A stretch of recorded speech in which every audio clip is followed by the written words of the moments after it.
I have never been on a flight where people are so excited to take off. Just 19 hours to go. Back in October, I flew on a nearly 20-hour flight from New York to Sydney with Qantas Airways. But this wasn't your ordinary long-haul trip. There were only 50 people on board because this was a test flight to see how ultra-long flights affect passengers and pilots. But is bringing a flight like this to regular service possible? And would customers even want to be in the air that long without a break? Normally, if you're flying from New York to Sydney, you'll have to stop for a layover, which usually adds to jet lag and takes longer than a direct flight. So airlines have been working towards more convenient routes. Qantas recently tested 2 flights, New York City to Sydney and London to Sydney.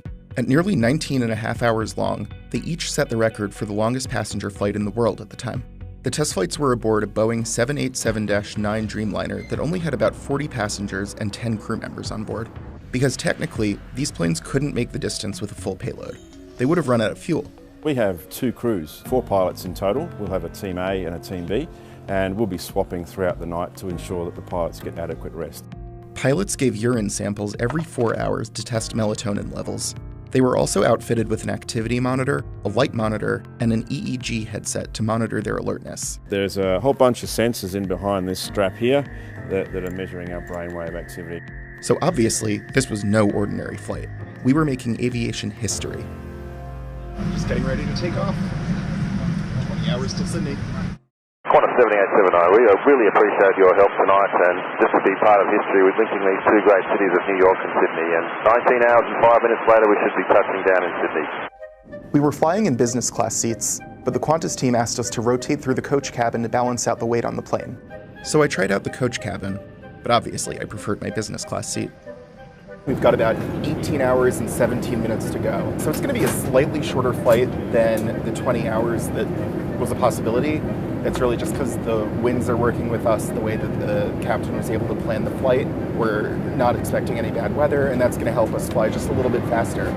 If this had been a normal long-haul flight, the plane would have stayed on New York time throughout the flight, which typically makes it hard to adjust to a new time zone when you arrive. But on this flight, the plane and its passengers switched to Sydney time right away as part of an experiment to minimize jet lag. Everything about the cabin lighting, everything about the food will be designed either to keep people awake or to induce them to go to sleep. And so we're hoping that they're going to end up getting off the plane and be quite comfortable in Sydney time. Throughout the flight, we had to follow a sleep schedule. But normally, passengers wouldn't have had to do this. Right now, the cabin lights are all bright. Everybody's walking around, taking pictures, and we're really just trying to, power through and stay awake. To keep us from falling asleep, we were encouraged to get up and walk around. I went and checked out the crew quarters, where cabin crew members and pilots can take a nap between their shifts. Then, it was time to eat. This is the first meal. This is the one that's a little spicier, chocolate, chilies, peppers. The first meal was light, spicy, and flavorful, helping us stay wide awake. We weren't supposed to have any alcohol because it would make us sleepy. After lunch, we were asked to stay awake for the next 4 hours until dinner. Some people watched movies, and others chose to keep moving, stretching, squatting, and even dancing. Definitely starting to feel a bit tired. It is 3 o'clock in the morning, New York time. We're about to have our dinner, and then after that, the whole plane is going to go to sleep. The flight crew came and put mattress pads on each of the seats. Then, it was time for a heavy dinner that would make us want to sleep. Cabin lights are dimming.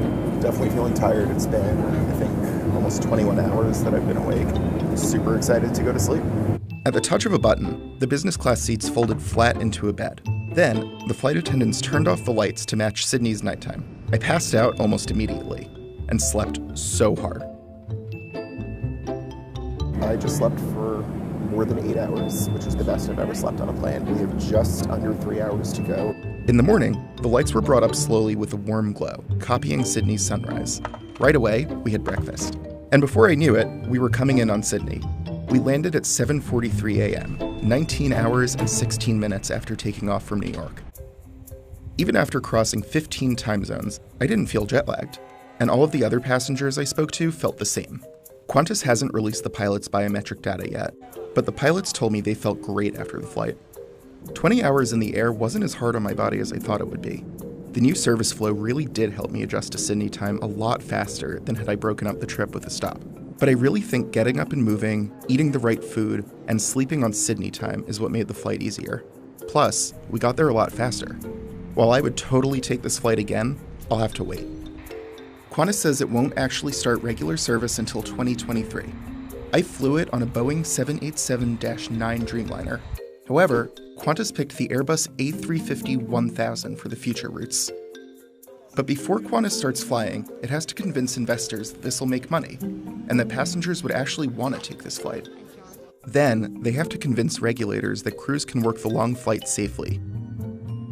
Right now, Singapore Airlines holds the record for the longest commercial flight, a 19-hour daily flight from Newark, New Jersey to Singapore.